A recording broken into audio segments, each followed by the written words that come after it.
आज में आप सबों का स्वागत है और मैं हूं संतोष सिंह। और आज हम टाइम्स ऑफ स्वराज में एक बार फिर से बात कर रहे हैं, क्या वाकई में बीपीएससी द्वारा आयोजित शिक्षकों की बहाली के मामले में आज जो परीक्षाएं हुई हैं उसका प्रश्न पत्र पहले ही लिख हो चुका था।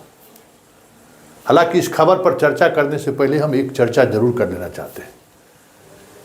इतनी बड़ी खबर के होने के बावजूद भी जिस तरीके से मेन स्ट्रीम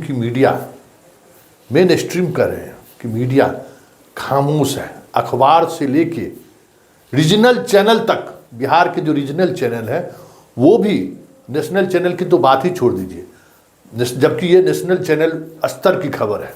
इतने बड़े स्तर पर छात्रों की गिरफ्तारी हो रही है, सॉल्वर गैंग की इस तरीके की संलिप्तता सामने आ रही है, लेकिन फिर भी पूरा मिशनरी खामोश है।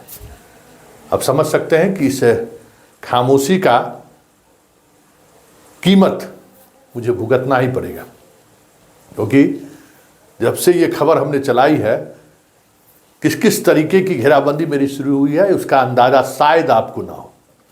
खैर, ये चीज़ें चलती रहती हैं। एक और लकीर खींचने की हमें ज़रूरत महसूस हो रही थी, मैंने वो लकीर खींची है कि किस तरीके से सॉल्वर गैंग बीपीएससी के अंदर तक प्रवेश कर गया है।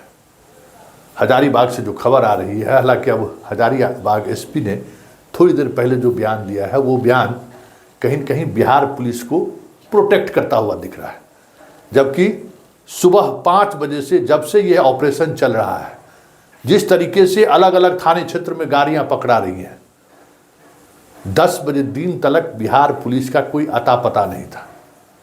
ये हम आधिकारिक तौर पे तो नहीं कह सकते हैं, लेकिन जहाँ तक हमारी जानकारी है, जहाँ तक हमारी पहुँच है, उसके अनुसार बिहार के आर्थिक अपराध इकाई की यूनिट हो या फिर बिहार पुलिस का कोई दस्ता हो, वहाँ नहीं पहुँचा था। बात के वो देखिए, बिहार की आर्थिक अपराध शाखा पटना की टीम थी, उनको कुछ ऐसा सूचना मिला था कि बीपीएससी का आज जो एग्ज़ाम होने वाला है उसका पेपर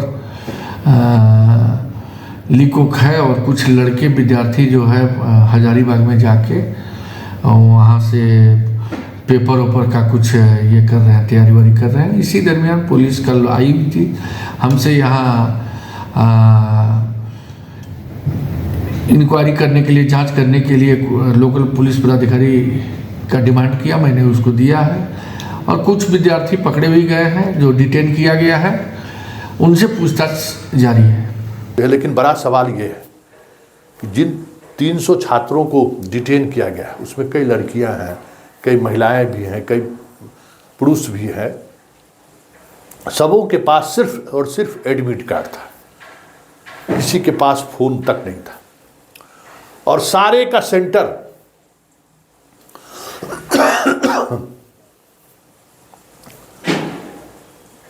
एकदम पड़ोसी जिला, जो आप नवादा इन करते हैं, लेके नवादा और उसके आसपास के नालंदा तक के ज़िले, मतलब जहाँ सुबह 5 बजे वहाँ से गाड़ी खुली, 8 बजे तक ये लोग सेंटर पर पहुँच जाते।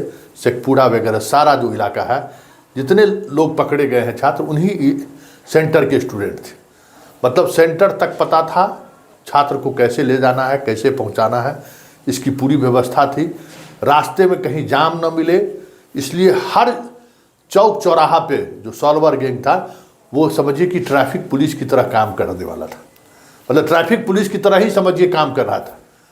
इतना ही नहीं, ट्रैफिक देखने वाले जो पुलिस वाले थे उनसे भी उनकी बात हो चुकी थी कि कुछ लोग हमारे जाने वाले हैं, बिहार जा रहे हैं, उनके गाड़ी को कहीं व्यवधान न पहुँचे। यहाँ तक खबर मेरे पास है। और पूरी तौर पर पूरी रात जिन होटल का हम तस्वीर दिखा रहे हैं, वहाँ प्रोजेक्टर पर सवाल जवाब, पूरे लड़कों को एक एक सवाल और जवाब बताया जा रहा था कि क्या क्या ऑप्शन रहेगा, किस तरीके से आपको जवाब देना है। हालांकि हमारे सोर्स कह रहे हैं कि जो सवाल जवाब बताए गए थे परीक्षा में वैसा ही कुछ पूछा गया है। लेकिन बड़ा सवाल यह है इतने बड़े ऑपरेशन अगर आर्थिक अपराध इकाई के इनपुट पर ही हुआ है तो अभी तक बीपीएससी इस मामले में कुछ बयान क्यों नहीं जारी किया है, या फिर आर्थिक अपराध इकाई अभी तक ये बयान जारी करने की स्थिति में क्यों नहीं है कि जो आज जो परीक्षाएं हुई थी उस परीक्षा का प्रश्न पत्र लीक हो चुका था। क्योंकि फर्स्ट और सेकेंड पाली, दोनों पाली के छात्र पकड़े गए हैं। और खबर सिर्फ इतना ही नहीं है कि हजारीबाग से ही आए हैं, ये जो चतरा से जो सटा हुआ बॉर्डर है उस बॉर्डर से भी आए हैं, झारखंड ही नहीं उत्तर प्रदेश के जो बॉर्डर है उस बॉर्डर से भी इनके हैं, बंगाल से जो सटा हुआ बॉर्डर है उस बॉर्डर से भी इनके है, झारखंड में भी जो देवघर के माध्यम से जो सटा हुआ बॉर्डर है उस बॉर्डर से भी इनके है। ऐसी 3 जो सॉल्वर गैंग के जो 3 सॉल्वर पकड़ाए हैं, हालांकि सेटर नहीं, मतलब जो मास्टरमाइंड है वो नहीं पकड़ा है, जो सॉल्व करने के लिए टीचर पहुंचे हुए थे वो 3 टीचर पकड़ाए हैं।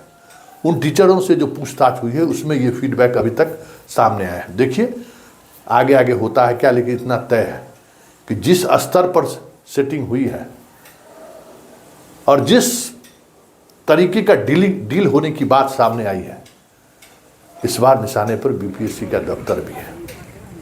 अब देखना यह है कि सरकार अन्य मामलों की तरह खामोश रहती है या फिर कार्रवाई करती है।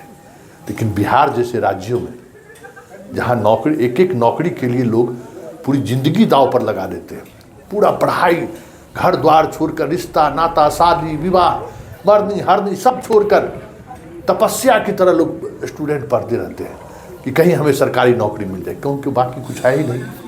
ऐसे जगह पर इस तरीके से नौकरी पैसे से खरीदी जा रही है, इससे बड़ा दुर्भाग्य और क्या हो सकता है इस प्रदेश का।